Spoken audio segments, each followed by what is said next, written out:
welcome to the Realennials. I'm Ruby. I'm Pat. And we're joined today by our special guest, Kristen Thomas. Hi. Thank you for joining us. She is a relationship, dating, and sex coach and an entrepreneur and an awesome person. Oh, thank you. Yeah, thanks for being with us today. Thanks for having me.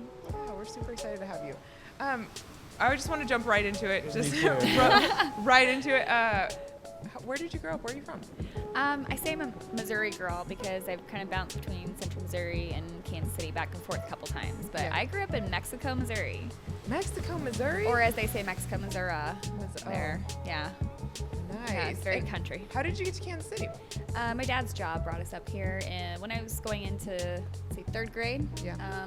Was on the north side in Weston for a year, and then ended up down in Belton. That's where I graduated from high school, and that's where my parents still are. Then I went to Nice. Mizzou, and I just kind of ended up sticking around there.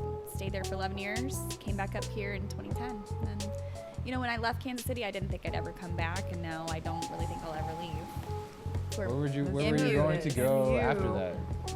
I had no idea where I was going to go after not back college. here. Just Yeah. not Kansas City.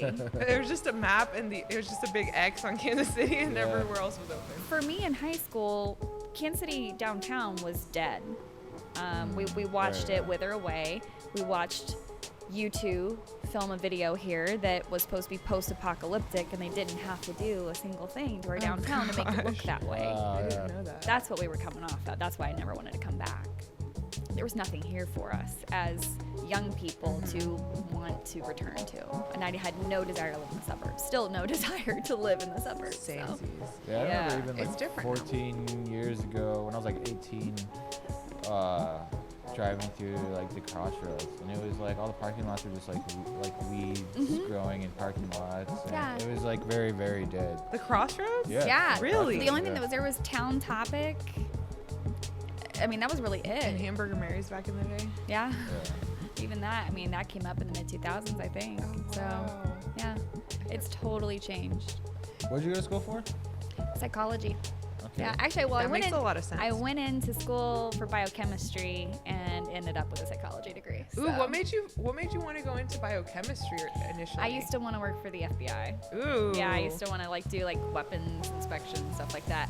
Then September 11th happened. I'm like, I am not gonna go to the military or government. I'm sorry. It's not for me. Yeah. I just That's what college is decided about. to make a switch. Yeah, you go, you check it out, and you're like, this sucks. And then you're like, I'm going to do something different. Yeah. I feel like everybody has that moment. Yeah. And so you really like psychology, so you ended up studying that, like, I did. as your I had a really thing. wonderful Psychology 1 professor who was also an advisor for a group I was in, and just really liked him and would go to his office hours and ask more questions. And that was really what got me into the field. What was your favorite psychology class? Like, which one got you the most excited? Drugs and behavior. Drugs Because we and covered everything behavior. from acetaminophen all the way up to heroin. It was everything. So that was What? one of my favorite classes. So how it affects you psychologically, or just And yeah, why people do Socially? drugs, how they do drugs, the impacts of it socially, just everything, and even the physiological aspects of all drugs, even Whoa. caffeine. was that a Right. course or was that like a degree requirement you had to take that? Well, with psychology courses, you just have to take a certain number, and they kind of are in different categories. So you have to have some in social sciences, some that are more behavioral sciences, some that's in cognitive. That makes sense. So you had to get a nice mix. And it was just a really good professor, too. She was just fun in the way that she relayed information. Was very, very factual about drugs and, again, of all kinds. So What was the I was interesting I was part? appreciative of that. Yeah. What did you learn? What was like the most profound thing you learned in that drug? About That people and their relationship with drugs. really learning about the drug wars and learning about the fight, especially against cannabis, and the political reasons why cannabis has been illegal. So I've definitely become a big proponent of decriminalization as an adult. Yeah. So. Absolutely. That's something that Missouri is kind of getting right I now. know. Out of all I'm of the very states. excited Good for job, medical. Missouri. Yes, medical is coming to the state of They're being Missouri. progressive. We may a have little bit. dispensaries here by the end of the year, actually. Really? Yeah. Oh my Yeah. gosh. There already are signs up for green doctors. You Yeah. know, go get your appointment so you can get your prescription and I stuff. have Which not even seen any of I'm this. not going to have any issues qualifying for a prescription. I'm sure with just some things that I've got going on. So well, and I broke my tailbone last year. Oh, so yeah. got some like Oh, chronic yeah. pain from that. So Oh my gosh, Yeah. I do remember when I found out about that. I was like, oh, Kristen, I'm sorry. literally Happened to busted you. my ass at work. Yeah. Oh man. I use that line on them a couple of times. They get on me. I'm like, I literally busted my ass a couple months for you. So anyway. Yeah, so appreciate it.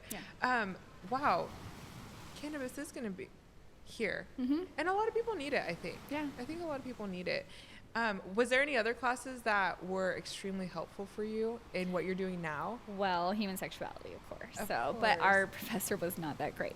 I think that it did a good job of dispelling some myths, but I mean, I look back in retrospect and realize how much was missing from that course. And I think part of that was because of that professor's own personal perspectives and bias, which everyone carries no matter where they are. Yeah. They've got biases. And that's one thing that led me to want to do this now, is because I wanted to be someone out there who was a balanced voice when it came to talking about human sexuality, someone who wasn't coming into it having any biases against someone based on their gender identity, their preferences for relationship structures, their orientation, nothing.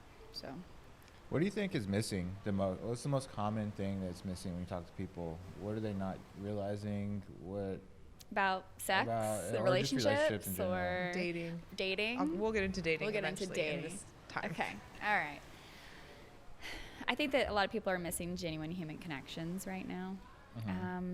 We're reliant so heavily on technology that I think that we're missing out on the opportunities to get to know people on a humane level. Yeah, I that's agree. definitely true. Technology has exacerbated that. And we were actually talking about this last night, how online dating is a necessary evil. Like, it's really hard to not be online dating because of how hard it is to kind of have those connections or be in the we're busy, place. right? We are busy. You know, everybody's trying to do their thing. And plus, if you were going to meet somebody in your social circle, it would have already happened. So, yeah, online dating can be a really good opportunity to meet people that you wouldn't normally meet in person. Yeah. So how did you transition? So did you get out of school and you were like, okay, I'm going to start doing this. I'm going to start a business, or, you know, like all of us, did you go do something different and then switch it up? I was the latter, definitely. I did apply for graduate school right after I was done at Mizzou, but it was for a program there, and they don't really like their undergrads to go to graduate school there. It was also a really competitive program for marriage and family counseling. Oh, so nice. I just Okay. didn't get in. I thought, well, I'll reapply later, or I'll apply someplace else. And then school got really expensive in the 2000s. And I decided Very that I just expensive now. could not go into debt to do that. So I sold cars for a few years, actually. We did too.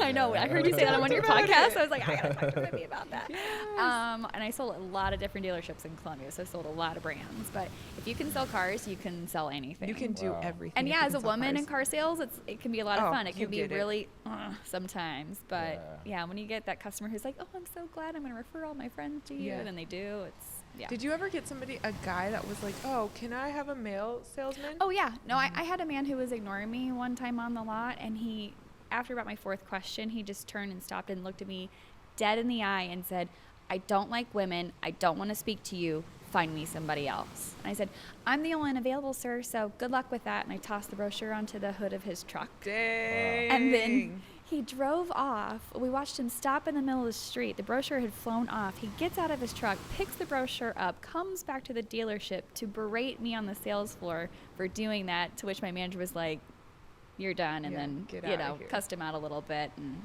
sent him on his way. But that was one out of hundreds of experiences. I never had anything even remotely close to that.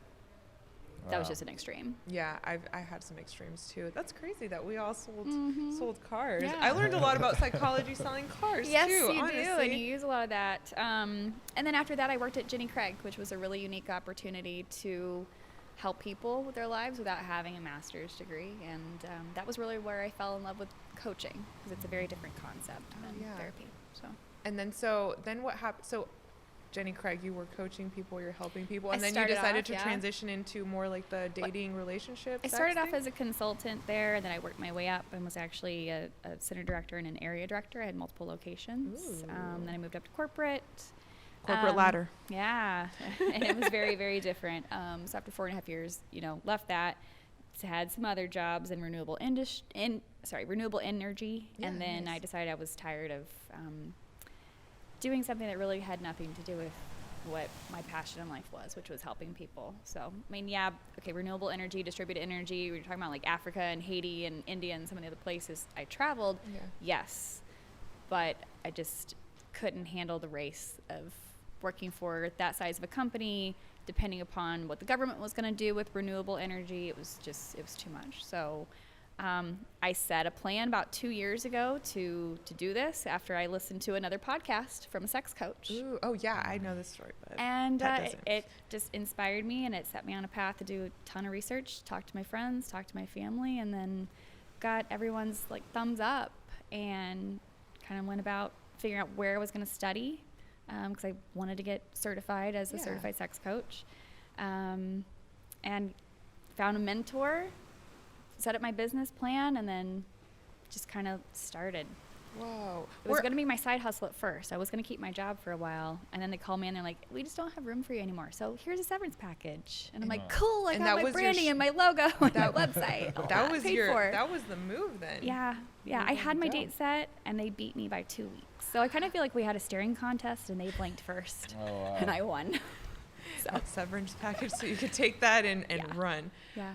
So I remember you telling me this story a while ago, and you were driving, right? You were driving. Oh, and yeah. She made this decision while she was driving. She's like, I'm going to switch it up. I'm going to go into this. I think, how was that moment when you were in the car by yourself, and making a decision, and then from then on your life changed, right? You went into this direction. I was bawling my eyes out during this work trip. I was in the middle of like central Washington. I just kind of passed through Yakima, I think, that area. And it's really desolate in the winter. It's high arid desert, so it's really like desolate looking. And I just came to this point where the podcast was on at the right moment, and then the earth just opened up, and the Columbia River was in front of me. And she was just saying the right things, the right time, because the episode was actually about why she became a sex coach. Yeah. And her background, what path she took, and what fulfillment she was getting from it. And it just kind of hit me, and I kind of realized I stopped crying, and then I was next to the river. It went from really like violent and choppy all of a sudden to being really placid, because I was down in this valley next to it. And it's one of those things I call a Godsmack moment, where you just kind of feel like you're hearing what you need to hear when you need to hear it. And just that night I called my best friend after I'd spent a couple hours on my laptop doing some research, and I told her what I'd heard and what I wanted to do, and she's like, that's the best idea I've heard you have in a long time. So did you wake up? Do it. Did you wake up that morning thinking, I'm going to change what I do for, what I do from now on today? It was like a switch flipped for me at that point, because so I suddenly had a light at the end of the tunnel. I wasn't feeling quite so stuck. I wasn't feeling like I was just on someone else's plan. Yeah. I understand that. What is the difference between a coach and a therapist? Therapists have licenses. They pay a lot of money for that education. Not to say I'm not paying a lot of money for my education too. However, I'm not ever, at this point as a coach, going to hold a state license like a therapist or a social worker will. Plus, therapy is much more oftentimes about what's your past been like. Let me help you dissect that. Let's deal with anger, hurt, trauma, all that stuff. I'm much more about what you've got going on, or you've dealt with your stuff and you're ready to move forward. So it's more about where you are now and where you want to go to, and I help you goal set to get there. Oh, okay. That's awesome. And you work locally, right? Yeah, and I do work with clients all over the country, though, because thanks to technology, I can use Skype or FaceTime, things like that. I like to see my clients when I'm speaking to them, not just have a phone conversation. But yeah, all over the metro. I've got a couple locations I work in. And nice. So, what got you particularly interested in relationships, dating, and sex? Was it just something that you naturally progressed into, or something that you had always been trying to decipher? I've always been sort of interested in human sexuality as it applied to relationships. Like when I was thinking about marriage and family therapy, I did want to have a specialty in sex therapy. Yeah. I just don't have a problem talking about human sexuality as long as it's, sane, safe, and consensual, and there's just not much judgment from me. The only thing I'm really not into is talking about some of the medical fetish side, which is just because I don't deal with like needles and blood and all that stuff very well. Other than that, nothing really bothers me. Nothing weirds me out. Well, we're definitely going to get more into the human sexuality conversation. That's very interesting. Thank you, Kristen, so much for joining us. We'll be right back after the break.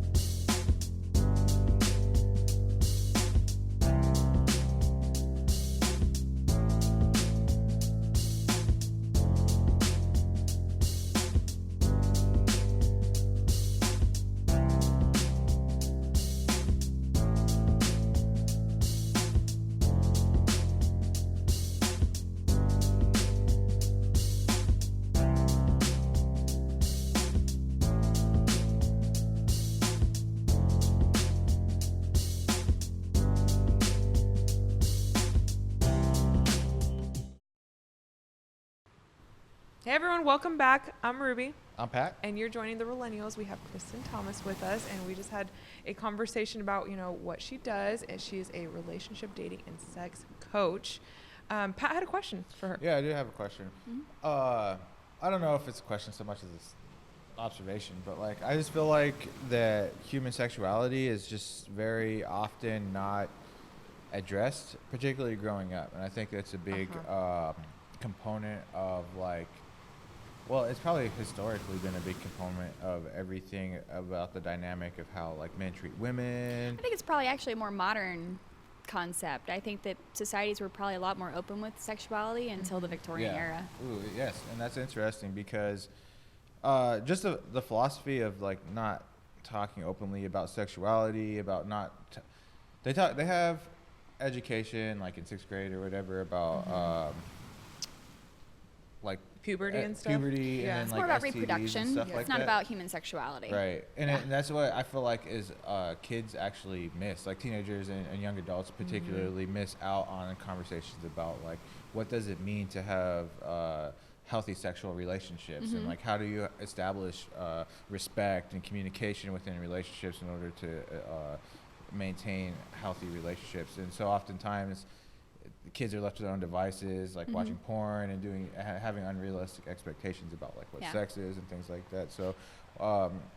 in your experience, is that changing or is that getting worse, or are there being conversations on a broader level about how to incorporate those types of healthy conversations around that? Well, let's be clear, first of all, that it's the United States that has the issue around sexuality. It's not a worldwide thing. Okay, there's a lot of other societies that don't have issues teaching their kids about desire and consent. Okay, so that's a Western issue. That's specifically an issue here in the United States, I think. I think a lot of it stems from the religiosity, the Puritanism that this country was established with. Some of that stuff still bleeding into our culture.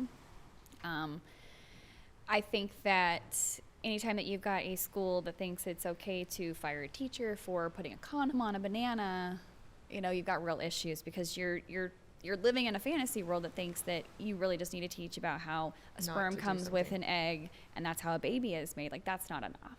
You need to teach kids how to protect themselves. You need to teach kids about consent, desire, intimacy, communication, all of it. I think that there are some states that are a lot more progressive, but there's only 13 states right now that require anything to be talked about other than reproduction. Only 13 out of the 50? Yeah. I mean, with that number, are there more that are actually practicing, or is that like so that those people can actually have that curriculum? I mean, the thing is, it's not just up to the states, it's up to each individual school district. So actually there was a study that came out that showed that kids are having less sex these days than even kids our age. Like teenagers are having less sex, but also young adults are having less sex. I read something about that. Yeah, I didn't get the chance to read the Washington Post article that came out this morning before I got here. I kind of regret that now after your question. But Pull it up. Let's do it. Like I said, it's Washington Post. So kids right now actually are at an advantage because there's a lot of online resources out there, like scarleteen.com, where parents and kids can go to that website together and look at different questions and different topics and get like honest, like good information. Yeah. Scarlet Teen. Scarlet Teen. Yeah. Link below. There's also resources like omgs.com that women can go to. I think it's a really good resource even for teenagers to see.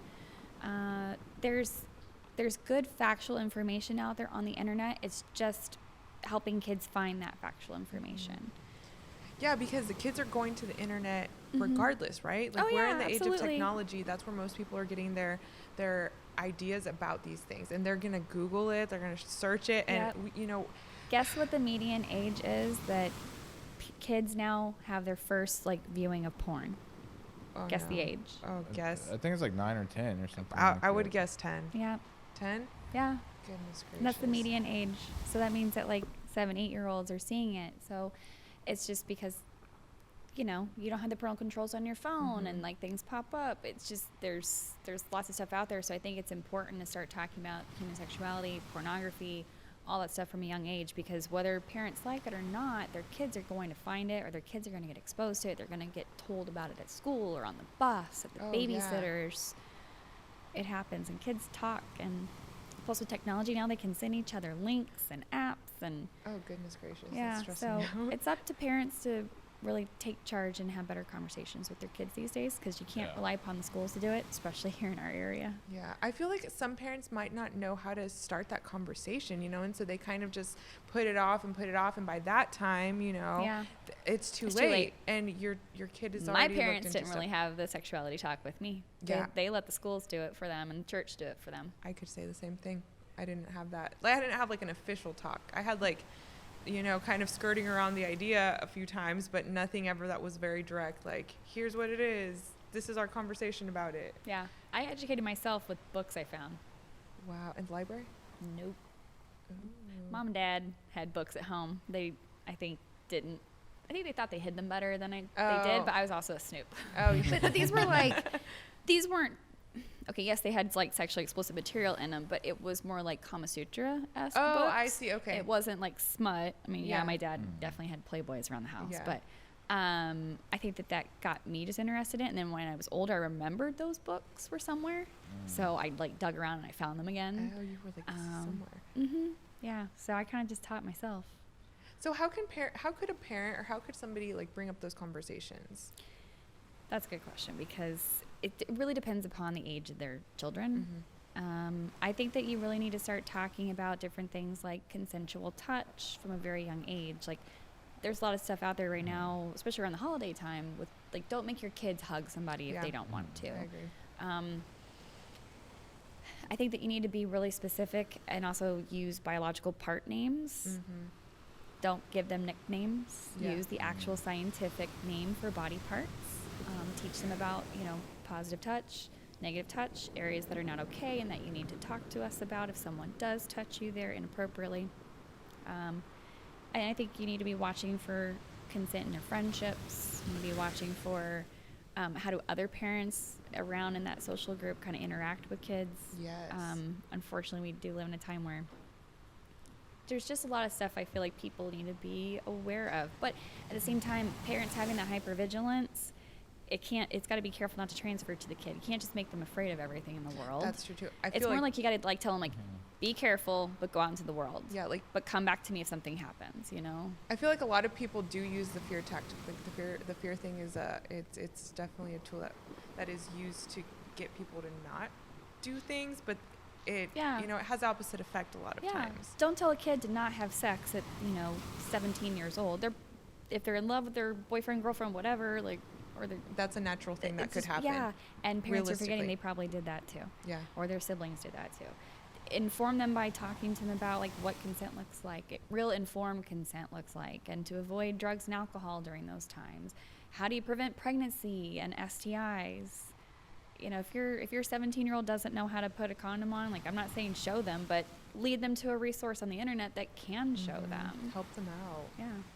Well, and help them not feel afraid to come to you with questions. You know, if they're like, Dad, I'm not really comfortable going to the store and buying condoms, but my girlfriend and I want to have sex. Like, you got to figure it out. It's going to be awkward. And you're going to have some times where like, oh, this really sucks. I really don't want to have that conversation, but here we are. We're going to have it. And that's part of what you're talking about, like, not, like, us as a society not having being able to be comfortable in those conversations. I mean, Like that connection. You got to be a I little think it is common, be like, comfortable with the uncomfortable at times. Have you Yeah. seen the show Sex Education? Yes, on it's Netflix? hilarious, It's highly great. unethical, but hilarious. Yeah. What is this show? Yeah. I've never seen it. So it's a British show. The guy's All right, mom that tells me a is lot a already. sex therapist, and he starts kind of helping kids in his school. He's running like an illegal business, and it's like a little abandoned building on the campus, giving kids sex advice. Oh. And, I mean, he does help a lot of kids, But it's just like the wacky stuff that hilarity can happen ensues. around that. Pretty much. Okay. yeah. Yeah, it's pretty funny. I really like the show though because I felt like it really was inclusive of a lot of different relationship types. There was a lot of interracial dating. There was like a very androgynous character. It was very non-binary. So I thought it was really There's also- a lovely I mean- depiction of modern teenagers too. In addition to it being unethical, but in general, it did a pretty good job of being sex positive, Yes. right? So It wasn't shaming. right. That's right. And so I thought that was like the most important takeaway of it. Also, it's just hilarious. But I was curious what you might think of that show. I would agree with you. It was a good show. Good show. So right now in your work, what are you focused on anything in particular? Like, is it the helping people with their dating life? Because I know a lot of people have, like, we just talk to people around, right? And everybody's just like, oh my gosh, online dating. So has that come up a lot in your It does work? come up a lot. Yeah, I work with couples. I work with singles. So of course the online dating stuff's more with my singles. Yeah, of course. And I do workshops as well. I'm actually doing a parents' night for Shawnee Mission School District soon. Oh, that's cool. April 10th. I'm going to have a booth. I'm going to do a breakout session, which is literally the topic: how do you talk to your kids about sex? So it's more about giving them the resources so they can go home and do stuff, because I can't do a whole lot in 15 minutes to really address that question. But you can get them started. Yeah, exactly. But yeah, I've helped people with their dating profiles. Really? Yes. In what ways? What are some common? Pat's looking for help. Well, your photos matter, but your platform matters too. So Yeah. let's like back up to that first. It depends upon what you're looking for. So if you're just looking for hookups, there's platforms for that. If you're looking for a relationship or eventually marriage, like there's sites that are better for that. So first off, pick the right site. Second of all, we live in a society where people are making that snap judgment. Yes. Have good pictures Right. of just you. No filters. Oh God, for the ladies, please stop using Snapchat pictures that you save to your phone on your profile. I have seen guys do that too, I've honestly. seen a And few every time I guys see a too. guy, I'm like, no, you're not a cute puppy You're not a dog. cute bunny. Yeah. No. Also, please quit with the bathroom selfies and the car selfies. I feel like Pat's a broken record with this. Yes, I but agree. it's good advice. I agree. It means people still continue to do it. Yeah. And say something about what you do want, not what you don't want. I'm so tired of the like swipe left if you are this. Oh, Like, yeah. Instead say swipe right if you like blah blah blah. You know, frame everything in the positive. Nobody wants to get online and see a profile that's like, I don't like this, I don't like that, I don't want this kind of person. Yeah. So if you're struggling out there with your dating profile and you have that in your bio, you should maybe consider changing it. There's my free advice. Yeah, person's giving you advice right now. So you also help people with their relationships, and that would be, so is that marriage? Is that just, beginning stages of relationships, platonic relationships? Like, what is that? A little look bit like? of all of it. Not so much on the platonic. So I mean, I've definitely coached some of my singles who are struggling, like in friendships or things like that. When it comes to relationships, I've helped partners who are just together, people who are kind of just starting out, partners who've been together for years, and married couples as well. So it's interesting when you do couples coaching because you're dealing with both partners and their relationship, which is kind of its own being. Yeah. And having two people's perspectives, but then having the relationship in the middle, it's interesting work. So, and it could be really complicated, but it's really fulfilling too. So you help them make a plan. Yeah. So you kind of I figure said, out where what's going are you on. now? Where do you want to go? What's the end goal? What are you trying to accomplish? Sometimes it's helping them even figure out what their goal is because they just know that they're not happy with where they are. And I say I don't really help couples that are close to divorce. Like that's what a therapist is that for. would be more for that. I help couples who have pretty much dealt with their baggage. They know they are in love. They want to be together, but they're just not happy with where they are now. They need some They either want better communication, a better sex life, more intimacy, whatever that looks like. I help them pick that goal if they haven't picked it already. and help them start setting steps to accomplish that. That's awesome. That's really interesting, and Homework can be a lot of fun work for my couples. Yeah. I'm sure you can imagine what homework is. Yes, I can imagine what homework is. Well, we're gonna get back into more about what what you're doing with the relationship dating and sex coaching after this break. Thanks for sticking with us. We're the Realennials.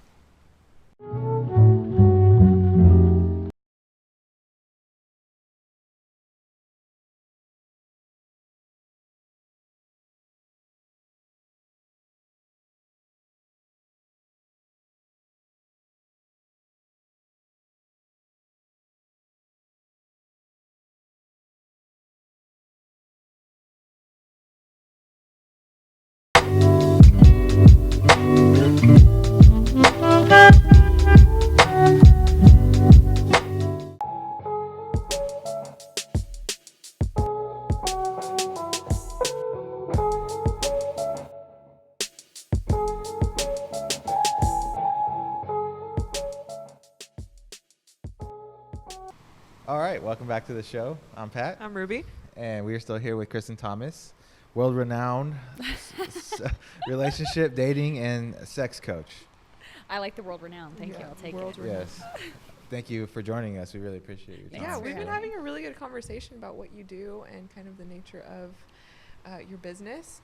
And let's go more into dating. I do want to talk a little bit more into dating. We just during the break we were talking about the dating websites, but how could people go in the real world and In real life? In real life, yeah, IRL, in real life. Uh-huh. What are some tips or common problems that you're seeing in your work in the dating realm?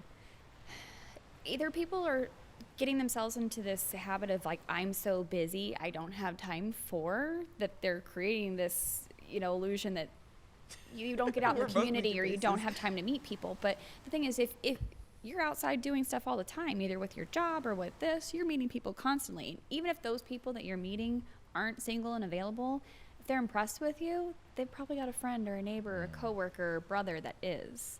So I think people aren't taking advantage of their network. Yeah. They aren't taking advantage of their friends and asking, hey, do you know anybody?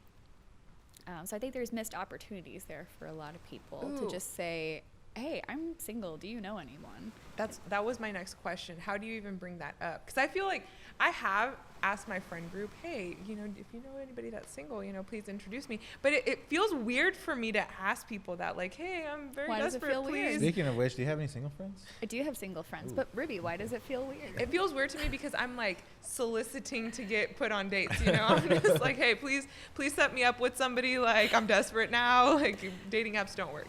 Well, to be fair, I have, we've been friends. Yes. And you've got single guy friends. Yes. And I met one of them recently. Yes. And you didn't introduce us. No, I know, and actually I did get it on both sides now about that. I heard it from both people, so my Practice bad. what you want. I mean, that's Maybe true. that's the thing. Maybe if you've got a single friend that two single friends you think should meet, you can introduce them. And it's kind of like karma. You're putting that energy out into the world, and then somebody else will do that for you. It'll all come back around for you. You never know. It's weird. It's You're really right. weird. Like I don't know if it's called old school or not, but like I've always in my mind thought that like I'm going to fall in love with somebody that I've been friends with for a long time. That I've gotten to know potentially like in the movies. Maybe that's just in the movies, right? Where you like hated each other at first, and then like eventually you grow on each other, and all of a sudden you're like making out in the supply room or whatever, and then you like end up getting married and have kids and whatever. But like now it's just like that dynamic, especially in our age, is like shifting to online. Like you're pre-selecting all these things about people, and it's just such a weird world we live in. That's why I kind of liked the app that I was on. I had not been on dating apps for 2 years. I took a break because I didn't like how I was feeling with just the whole process a couple of years ago. So I took a break, and then I got back on at the behest of a client. She was like, try Hinge. And the thing I liked about it is that you couldn't, from what I saw, you couldn't really filter. I mean, I didn't pay for the platform, so maybe if you pay for it, you can. But I was not filtering out anybody. So I think that's one thing, too. It's when you go try on clothes, they tell you to try on stuff that you would never consider wearing because it might actually look good on you. Like, sorry, but dating's kind of the same way. Go out with people that you might not necessarily see yourself being interested in, because at the end of the day, maybe you're just going to meet a really cool person, develop a new friendship, or have a new contact, or you're totally going to hit it off. Like, or anything maybe in between. they have a friend. Exactly, Yeah. exactly. So I'm on this now. We're just here on this planet to like be good to each other. So just go out and have fun. You know, go on some dates with people that maybe you wouldn't normally go on dates with. Great And advice. just be a good person to that person, because you never know what's going to happen. Maybe they are going to have somebody that they would rather connect to you with instead. To take a And also page get off out your of- phones when you're out in public. Oh my goodness. You're talking Yeah. about wanting to, you know, for the in real life stuff, put your Yeah. phone away, especially if you're in line somewhere. Yeah. People get so nervous being in line or like having to make, connections. What did we do without a Like, phone Yeah. before I don't know now? what I to don't, do. I don't like to judge. Like, I do think for the most part, 90% of people, especially probably younger than 25, I imagine they're pretty much strictly doing social media stuff that I would consider not important, quote unquote. Oh yeah. But like for me, I do all of my business through my phone. I work with clients and stuff like that for my day job, plus communicating with my whole team here. Oh gosh. It's we're like I'm literally we're on my all the time. every free moment that I have in line or wherever I'm having to text you Yeah. or somebody. So like I try to give people the benefit of the doubt that they're okay. Like I'm utilizing my time efficiently in my mind, That's But I do like to take moments. Like in addition to that, I don't really text while I'm driving or anything like that. So Good. I do have to Safety use those first. extra moments. Safety first. Like I'm standing in line to get food or whatever, and I'm just texting. Ruby, did you do this? Yeah. Did you get Where are you this guys gonna done? meet? We have like 80 group chats where we're Yeah. like with different people. We're Stressful. trying to figure stuff out. I get that. But so would you go up to somebody and just be like, hey, I'm sorry you're on your phone, but I wanted to talk to you? Like, I don't know how to even do that in public. Ooh, yeah, how do you do that? I'm an only child, so maybe it's just me, but I don't have a problem talking to people because I've just had to spend my whole life always just being very forward and like, hi, how are you? Nice Yeah. to meet you. And my grandpa was a very charming man. He made friends everywhere he went. And my grandparents pretty much raised me, so I always saw that kind of behavior of just making friends everywhere you go. I think a lot of times it starts off with making eye contact Yeah. and just finding the opportunity to say something. Well, it's just, Ooh. hi, how are you today? Or you're holding the door open for somebody behind you, and then you both end up in line together, and then you just strike up a conversation about something random. It's true. So, I think another weird thing about that technology, specifically about being on your phone, is that you are shut. I think it's created an opportunity to like shut off those interactions, Yep. like whether maybe consciously or spontaneous subconsciously. conversation. Yeah. Yeah, and like some people, especially for people like me who are kind of, you wouldn't know it by me like being here and being on the show, but I'm like pretty introverted. I'm not super into like random social interactions. So like for me, it can be an excuse to like not make eye contact and not try to have awkward conversations with strangers. But then like you get put, you do that so much, that when that You get time in a does habit, come, when it's you do habitual. want it to happen, you're like not trained, you're not conditioned for it to have a successful interaction. So Then you panic definitely and then need to you're on your practice. phone. Yep. So So on the it's one hand, interesting. you've got the habits that you're into, and on the other hand, you've got the wanting to find somebody and date somebody. So which is more important? Sticking in your habits Ooh, or trying dang. something new to find Perspective. something? Dun, dun. That's like, Yeah, pause for introspection. So let's talk about a little bit more about your business. So is that how you want to keep it? Are you wanting to expand? Yeah, I know you said you're doing seminars. Are you going to be trying to do more seminars and do like Yes. a group situation instead of more like personalized work? Absolutely. Working on several workshop ideas right now and several different groups that will be with. Got some partnerships I'm working on right now. Ooh, exciting. Yeah, there's a new sexual health clinic that opened here in town. Did the saying sexual health clinic just make you dribble your coffee a little bit? I'm sorry there. I missed my lip a little bit. Don't mind me. He handles more of the medical side that I don't take care of, Oh, and so he it's a good realizes, compliment. and he realizes he's not going to be talking to people about the emotional side, so we're working on how can we partner together to support his patient's health, whether that's through workshops or me coming in, with their permission, obviously, the Yeah. patient's permission to help them with their plan. I'm also doing a couples intimacy retreat in Jamaica in the fall with another coach. Ooh. And that's going to be a lot of fun. And it's intended to help couples just kind of rekindle the intimacy. We're going to have a recommitment ceremony at the end. A lot of that's mercy. beautiful. Yeah, so I eventually plan to do all sorts of retreats. I've got a travel agent here in town that's fantastic.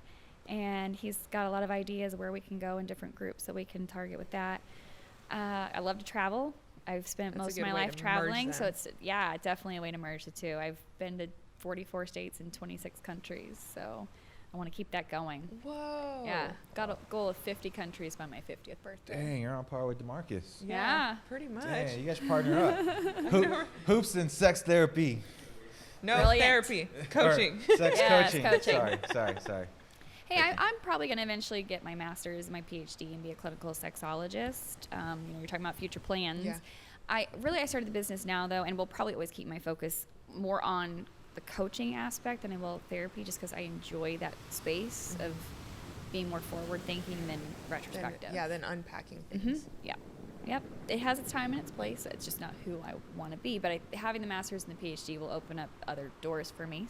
Speaking of, that's my business name, Open Doors Coaching. So, and I want to give TED Talks. I want to write a book. I want to, have online courses. People can just go there and get help with their relationships, as well as doing the in-person stuff. But working one-on-one or working with couples is great, but I want to have a bigger impact than that. It's necessary. Yeah. It's important. And the Well, it's thought profound. leaders out there, like Dan Savage and Esther Perel and Dr. Ruth, Dr. Drew, those people, those are who you think of, and I may never make as much money as those people. That's fine, but I mean that's what I'm shooting for. I want to be someone who's out there, it's not just about making money. It's really about helping change the way that we view human sexuality, how we view relationships. There's a lot of issues out there, I think, for people that they need support with, and the more the merrier. I'm happy to have as many relationship dating and sex coaches and therapists, whatever, out there as possible. I don't see anyone else as competition, because I just think that we have so much abundance of people we could help because of the way that a lot of us were raised. I mean, even people have said, why don't you go to the coasts? You probably have a lot more forward-thinking people who would be open to what you do in like New York or LA. But I mean, I grew up here, and I know what we went through as far as some of the religious stuff that was imparted on us. Right? Yeah, we're in the Bible Belt. We got a lot of poor messaging from people because of what they were told, but it's because their parents told them that, and their parents told them that. So there's some generational issues to me when it comes to relationship issues and sex issues that could be solved by doing some really profound work here in the Midwest. Yeah, I think it's important to be doing that here in Kansas City. So you also have a podcast. Yes. Can you tell us more about your podcast and what you cover on the podcast and what you do? It's a lot about human sexuality. I interviewed the guy who opened up who opened up the sexual health clinic. Yes. And talked about vaginal rejuvenation. I'm going to be talking I'm recording tomorrow with a friend who is talking about dating while you have cancer. Oh. I've gotten into talking about just like being a single dad and dating. I've got a few people lined up. One guy who used to be a minister and then came out, and it's about his journey to like living a more authentic life and how he helps people as an LGBT coach to live their authentic lives. I've got a lot of fun folks lined up. I kind of just started recording, but I'm excited to join you guys in the podcaster world. Awesome. We're glad to have you, because we're super into collaboration and fostering a collaborative effort of creatives here in Kansas City. I also just think what you do is genuinely profound. And it's helping people. I think lack of knowledge of healthy sexual relationships and in our society is so detrimental. I mean, the problems that kids face otherwise are very obvious. Lack of nutrition, facing emotional and sometimes physical abuse and neglect and things like that. But like literally not understanding how to have healthy sexual relationships from a young age going into adulthood without that information, I think is detrimental to so many people. I think it contributes to divorces, and it contributes to abusive relationships and all kinds of things that people really suffer from, and that particular thing is not talked about very often, if at all, in larger societies. So I think what you do is very, very important. Thank you. It is really Thank you. I important. appreciate that. So we loved having you on the show. We love talking to you about all of these things, and we can't wait to hear the podcast. Thank you. You can come back on the show anytime, and we can talk more about what you've been thinking about the podcast. podcast later on when you're dropping those episodes. Where can people find you? I'm on pretty much all the social media platforms. You can find me personally on LinkedIn if you're looking to have me be a speaker for your group or your organization. Company-wise, you can find me on Facebook as Open the Doors Coaching, Twitter and Instagram are Open the Doors KC.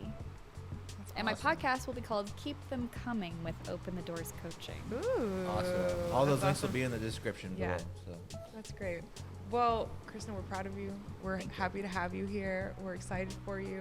And do you have any last thoughts? Anything that you want to let our viewers, listeners know about before we go? Be open with your partners, be vulnerable with your partners, and take better selfies on your dating profiles. You heard it here. All right, y'all. Thank you so much for being here. All right, thank you. We're the Realennials. I'm Ruby. I'm Pat. And thanks for joining us. Bye. All right, so this is our first single, hopefully, that we're gonna have pushing out. Should be done at the end of next month. I can't talk today. The song is called "Grabbed Her by the Hand." Me and JP wrote it, so here we go. 1, 2.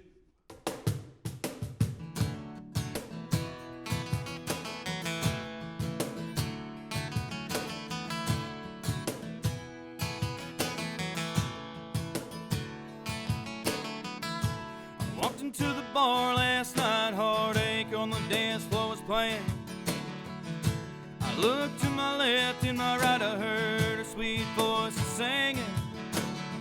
We locked eyes from across the bar, she was every cowboy's dream. I walked up and asked, "Are you ready?" She says, "What do you mean?" So then I grabbed her by the hand, spun her around and around again. I pulled her against me, spinning like a whippoorwill out in the country. She had that red sundress on, it was making me want to dance to another song while we sang along. So we parted ways after a couple songs. See, I was still in a daze from that pretty smile that she had on. She knew I was gonna come back and dance for a couple of songs.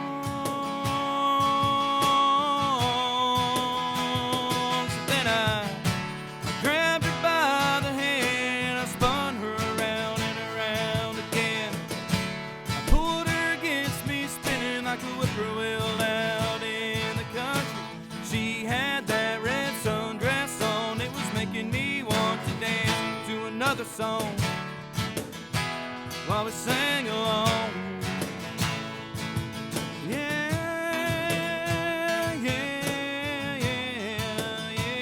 While we sang along.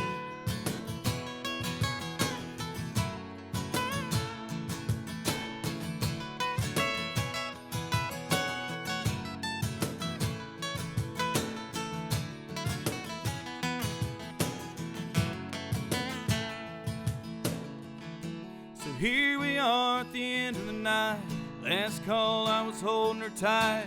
I grabbed the keys and grabbed the beer, and I said, "Let's get out of here." So then I grabbed her by the hand, I spun her around and around again. I pulled her against me, spinning like a whippoorwill out in the country. She had that red sundress on, it was making me want to dance to another song while we sang along.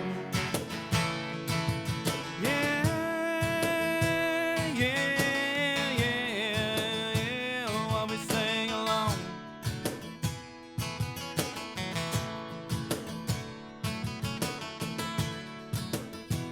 That red sundress while we sang along.